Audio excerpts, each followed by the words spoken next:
Hello everyone, welcome back to my channel. Today, right now, we're going to be going over UFC Fight Night, Edwards versus Brady.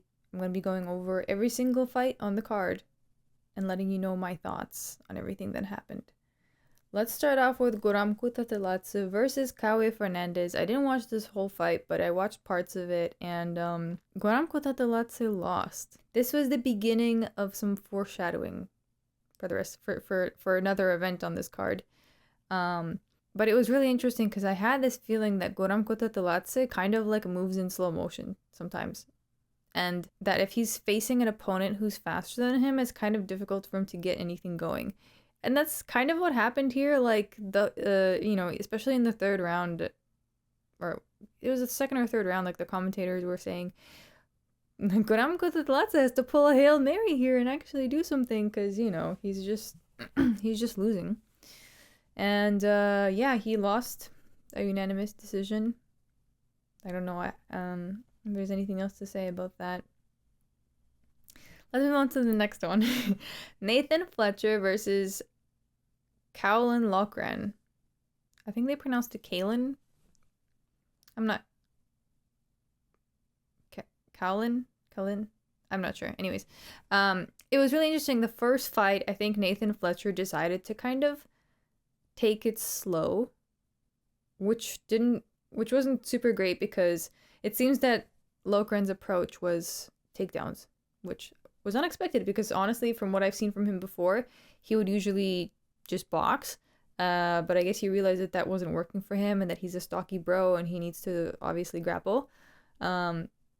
So I think the first round went to Caolan. Second time around, though, I think Fletcher got good advice from his corner. And so in the second round, he actually was able to have more control and come out on top in all of their grappling exchanges on the fence also. Basically, he was able to reverse anything that Caolan was trying to pull on him. And Caolan did shoot for a lot of takedowns. This was a split decision win for Caolan, by the way. And I think he won because it really was like a coin flip, but I think he won just because he initiated more. And although Nathan Fletcher is really skilled actually and was able to basically handle everything that was being thrown at him, he ended up basically just reacting to most of what Caolan was doing instead of actually fighting his own game, so to speak. So yeah, that was that. Let's move on to the next one. The women's fight. Shauna Bannon versus Puja Tomar. Oh my god, guys. What is it with these Indian fighters? They're just making a name for themselves, aren't they? Puja Tomar in the first round looked actually a little bit more determined, though that first round could have went to anyone. I think Shauna Bannon had like better... She just was in a better position for her leg kicks. She was kind of shooting them from the side. And because Puja Tomar is so much smaller than her, I think it was quite effective. But in the second round, Puja Tomar drops her with a leg kick to the head, follows up pretty well, pretty efficiently, but she got way too excited and just stopped thinking and got herself armbarred. It was really sad. Like immediately, Shauna Bannon just grabbed her arm and, you could just... Yeah, it was basically, unfortunately, that was the beginning of the end, and a really sad loss for Puja Tomar because I thought this was, like, I picked her to win, and I was like, you know what, she has a lot of heart, and I think this is actually one of those fights, because Shauna Bannon's not, like, the best fighter either, and I thought this was one of those fights where her heart will prevail, but, unfortunately, she stopped thinking at some point, got quite emotional, I guess, and just forgot that, she could get armbarred. A very important thing to remember when you're trying to attack someone like that. So, they have some defense from the back as well. They're not just gonna let you destroy them. Anyways, that's a hard lesson for her to learn. Let's move on to the next one. Christian Leroy Duncan versus Andrey Pulyaev. Guys, before this fight even started, just like from watching Andrey Pulyaev's shadow boxing, I was like, this is like, if a Russian, like, this is the perfect example of what what my friend once said about Russians, how they are the Indians of Europe, because this was a perfect demonstration of that. Like, although to be fair, I think this was a matter of like Andrey Pulyaev just like being outskilled and clearly just not like just he just wasn't on the same level in many ways, and wasn't as strong, like just kind of looked awkward out there as I imagined. I think this was like the most dominant win on this card. But yeah, CLD was just stronger than him, won every single exchange on the feet and like in the clinch, everything. Like basically Pulyaev just had no chance. His Pulyaev's corner wasn't really shouting anything constructive at him anyways. Like anytime Pulyaev was locked with CLD on the fence, his team would just be like, "Работай, работай," which means like work. Work? What do you mean work? What do you want me to do? What is work? Anyways, I just thought that was like so directionless, and I don't know. I don't like very Indian mindset of like, "Oh, just do it. Yes. Go win." Anyways, let's move on, guys. Next up we had Marcin Tybura versus Mick Parkin. This was an interesting one because I realized something about Mick Parkin in this fight, and I realized that he's one of these fighters that's very like one-dimensional. I noticed like in this entire fight, he was just looking for a knockout, which I guess is what he did in his previous fights, but it worked out for him because I guess his opponents just generally were low output, which allowed him to kind of like get in the zone and find the knockout. It was a bit of a different story with Marcin Tybura because he just kept moving forward and he was utilizing his leg kicks along with his arms. He was a lot more flexible in his approach, and he just kind of like moved forward, which basically just resulted in Mick Parkin eating a lot of damage. Leading to Tybura winning a decision. In round 2, like the most that basically we saw from Mick Parkin, I'm not sure if he got that round or not, but he kind of like tripped Marcin Tybura's heel. Tybura fell on the ground on his back.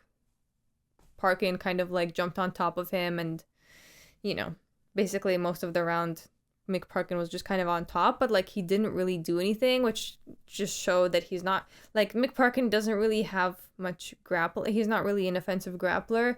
All he really relies on is his boxing, but he doesn't even like shoot many kicks or anything like that. So yeah, this really uncovered like a lot of holes in his approach. So it'll be interesting to see like how he will be against future opponents. And I think it'll make his game. I think it just made his game plan so obvious for his future opponents, but we'll see. Anyhow, let's move on to the next one. Loughran Kavanagh versus Felipe dos Santos. I initially chose Loughran Kavanagh, and then after seeing the weigh-in, I felt so confident about Felipe dos Santos because of his energy. But interestingly enough, the reason I chose Loughran Kavanagh initially is because I noticed how he was just so much stronger than anybody else in the flyweight division. Usually, like he did look bigger than Dos Santos, but not by much. But you could tell he was significantly stronger than him in this fight. Like the amount of times I saw Kavanagh just like pick up Dos Santos and smash him down on the ground like he was a little boy.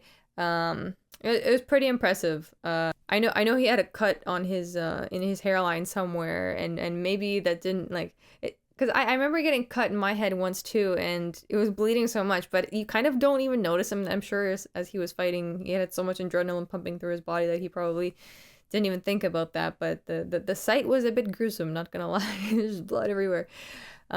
He was basically what ended up happening in this fight is he was so much faster and stronger than Felipe dos Santos, which basically just allowed him to win every exchange on the ground, everywhere, like on the feet too. It was pretty incredible how quick everything was. I felt like my display couldn't even quite catch up. with the frames.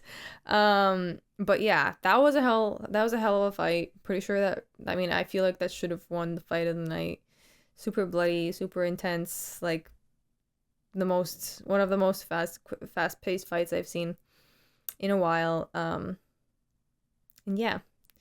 Okay, let's move on to the next one, guys. Funny one. Jai Herbert versus Cris Padilla. I picked Cris Padilla, and I'm so glad that he won the split decision, because Jai Herbert literally tried to do the same thing that he does and did in this fight too, which is just pressure forward without doing literally anything else. Jai Herbert thought that he was just going to, get a win by moving forward. And, against a fighter like Cris Padilla, and I was worried actually for a moment for Cris Padilla, because I knew he was a bit of a defensive fighter, and I was worried that he was just going to get put on the back foot and kind of just get backed up, which would allow Jai Herbert to win. But that almost happened, because this was a split decision. So this was a close one. But I think the judges were like, yo, we cannot. Well, like, let's at least give this fight to the guy that, did some damage. It was a little bit, but he did do some damage. It's just because he got put on the back foot, and now we know, indeed, that Cris Padilla can get backed up easily, and against a fighter that would actually do damage, I think he would have lost significantly by a lot. But yeah, he was fighting Jai Herbert, who just likes to push forward without doing anything, so he got the win. Split decision. Okay, let's move on, guys. Let's move on to Nathaniel Wood versus Morgan Charriere. Weirdly, I don't remember this fight so much. It's like weirdly melted away from my head. All I remember is Morgan Charriere just looking hella stiff.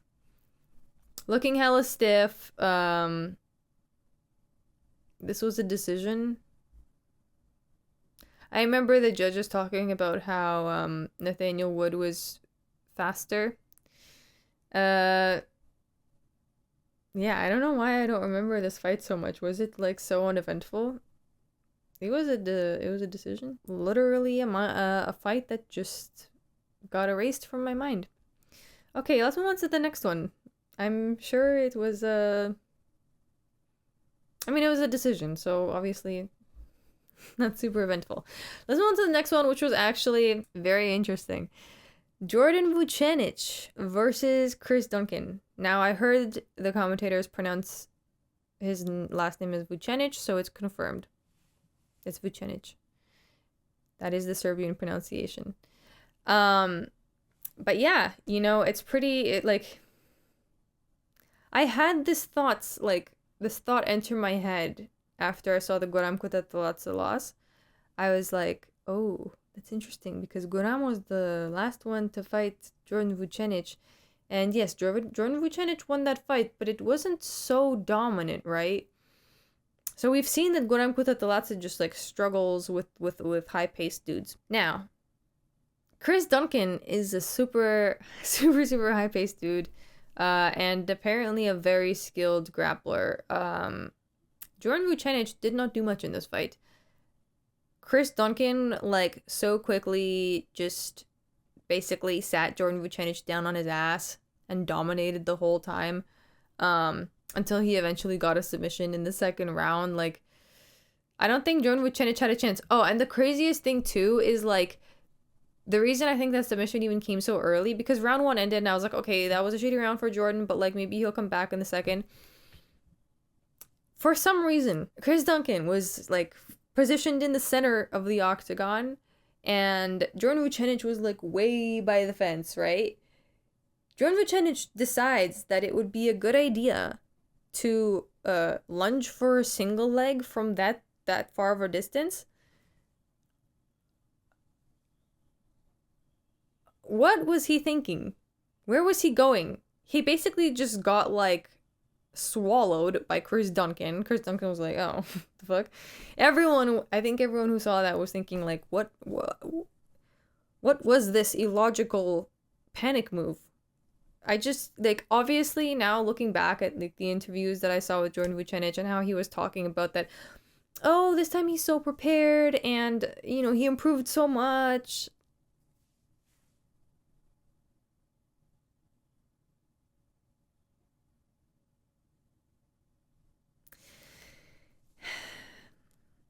It's one of those cases where he just thought he was better than he actually was. And, yeah, he just got completely schooled. I don't know what else to say.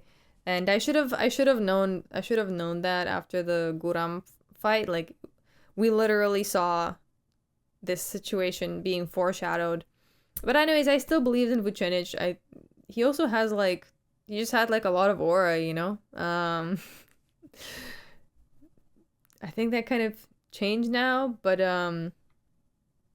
yeah, I think before, though, we just thought that Guram was better than he was, and after the Kaue Fernandes situation, yeah, now we see that Guram can just be bullied a little bit, you know. So yeah, that was that very interesting outcome. I think oh yeah, Chris Duncan got a guillotine choke somehow from, like, underneath. It was like, I just remember it was a really whack position. Anyhow, yeah, R.I.P. Jordan Vucenic. It's a bit of an awkward loss for you overall. Anyhow, let's move on to the next one, guys. Molly McCann versus Alexia Thainara. So I picked Alexia Thainara. Duh. She had so much aura. Honestly, like, I love it. You know what? Like, she looked the happiest and brightest I've ever seen her. Like, in the Contender Series fight, she looked angry and mean. But this time, it's almost like she had some, like, extra spirit about her. I don't know. But she was, like, glowing. She was glowing. She did her thing. Yeah, Molly McCann looked pretty old, guys. Not gonna lie. She couldn't really get anything going. I think she, like, threw a few leg kicks here and there. But in the first round, like, towards the end, Alexia just kind of pushed her over. Molly McCann just fell backwards. Just like that, you know what I mean? And Molly McCann really tried to, like, squirm out of this whole situation until she eventually just got stretched out and rear naked choked. Yeah, I think she's probably retiring after this one. I really just think this is one of those cases, like, Alex Morono is the person that's coming to mind. It's just like, I think you should just go back to whatever else you were doing, you know, making meatball subs or, you know, sandwiches. I think that's just her thing, you know, like, she decided to do MMA to stay fit, as many people do, but, like, she just, again, doesn't have that, she doesn't have the fighter in her. So yeah, you know, she tried her best and she failed. Let's move on to the next one. Gunnar Nelson versus Kevin Holland. Also a very interesting situation. Yeah, I just think Gunnar Nelson also kind of exhibited, like, non-fighter vibes, to be honest. But Kevin Holland had exceptional takedown defense. And also, at the same time, when he did get taken down, he basically just somersaulted out of the hold. And basically anything, it basically meant that anything Gunnar did was kind of futile.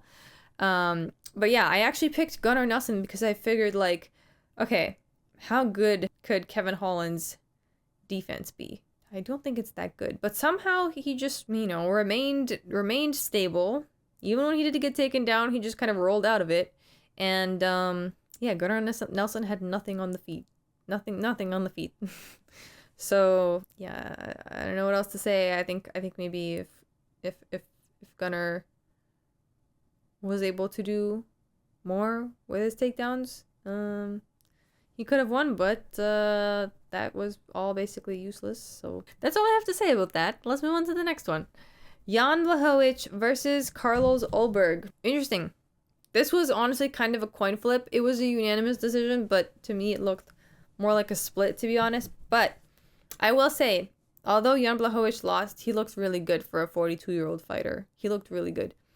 I would say that the first round, I couldn't tell who it went to. The second round, I think, went more to Carlos Ulberg, and I think the third round went to Jan, because I think that's something like within him finally awakened, and I saw more energy and like more of a will to win overall.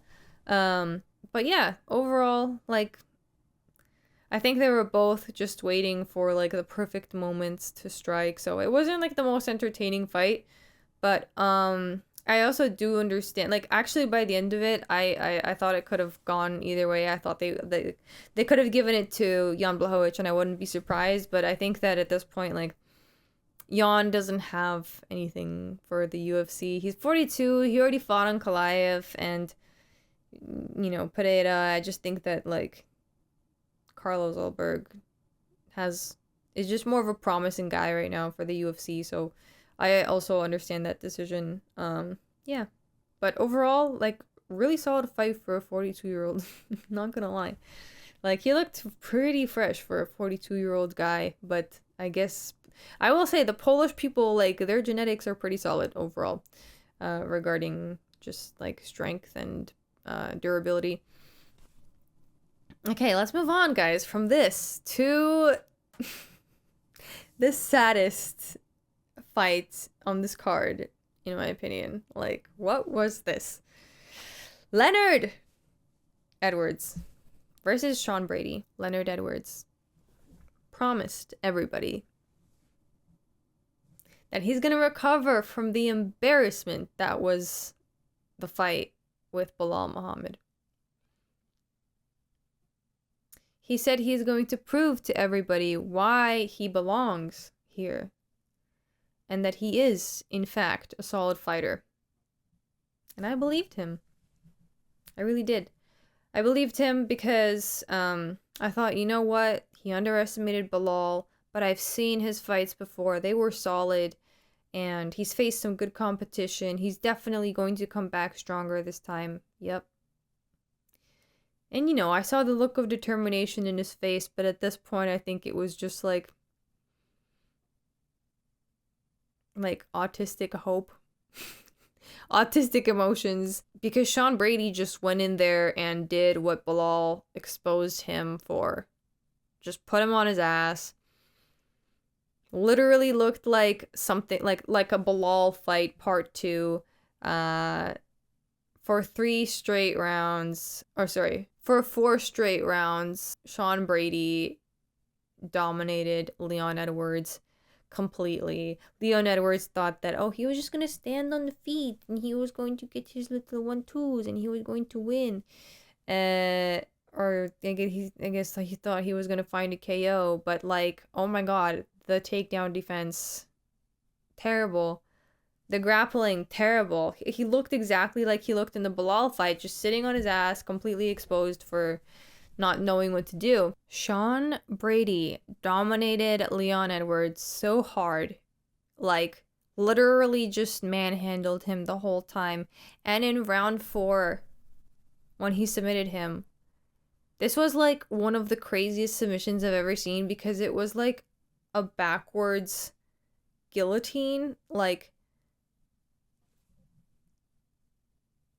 how do I explain this? Like, Leon's head was kind of like popping out of like this area, and this was like one of the tightest holds I've ever seen, because before this, I think the worst one was seeing Volkanovski turn purple after Islam had him like nearly choked out, but he survived that. But like, his head was like the circulation was gone. Leon's head literally turned so like purple blue. It was so bright. It looked very damaging, honestly. It was one of the craziest submissions I've ever seen. And such a dominant performance from Sean Brady. I didn't expect that. I did not expect him to just run through Leonard Edwards like that. Truly, like, the only people Leonard can fight now are kickboxers, because if he's faced with anybody who has any grappling ability, he's just gonna fold. So he got severely exposed, and, you know, I almost feel like he just, like, hit a ceiling, it seems, with his improvement. Because that first fight he had with Bilal, I'm pretty sure he won that pretty dominantly, right? And he just like didn't improve much for the second time. And I just feel like now the competition in the UFC is higher, and he kind of just stayed where he was because he accepted that he was good enough or something. I'm not sure, but it seems like that's the case, or it felt like he wanted to get back to where he was. Like, it seems like he thought that like where he was a year or two ago was his peak, and that's somewhere where he should have returned to, when in reality, like, what he needed to do was grow more to match these other dudes. But he did not. And now we know that, you know, you just have to grapple and run through him, and he absolutely will just take it. He has no answers. Which is pretty crazy. Pretty crazy. Solid performance from Sean Brady. I did not expect him to run through Leonard like that. I genuinely thought that, you know, Leonard had more of a chance because he had faced better competition. But it just seems like he let that get to his head. I don't know. But he had that, I don't know. He had that fierce look of nothingness on his face. The same one that Molly McCann had as she walked out before the fight. And, yeah. Really sad stuff early on. This is such a bad look on his record. Like, the Bilal loss, and now this is just, I don't know. Making him look like a certain kind of person. You know what I mean? But yeah, those are all my thoughts. Those are all my thoughts for this card. It was kind of a whack one. There was just kind of this energy of something being unfinished in each of these fights. Like, something was missing almost. Like, the CLD versus Andrey Pulyaev fight felt kind of like something they put together because they had to or something. Like, I don't know. Cris Padilla versus Jai Herbert also. Yeah. Morgan Charriere versus Nathaniel Wood, a fight I literally don't even remember, which is crazy. Anyways, I don't know. It was an okay card. It was an okay card overall, but those are all my thoughts, guys. Anyhow, thank you for coming and watching. And if you like this video, like it. And if you want, you can also subscribe. Also, I think I'm gonna open a new membership tier for this channel. Because I figured, like, during the week when I'm making my predictions, it would be nice to discuss maybe with you guys some thoughts that I have. And I think it'd be cool if I do, like, members only shorts. So I think I'll do a tier for that. Of course, my existing members will have access to that as well. But yeah, I think it'll be a nice place for us to kind of, like, discuss these things along the way. And if there's a question I have, then you guys can answer it, and then I won't, like, clog the feed for other people with my thoughts. But for those of you that want to see that sort of thing and like discuss with me, I think it might be cool.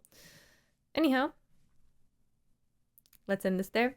I'll see you guys next time. I'll see my members on Monday. And yeah, that's all. Bye.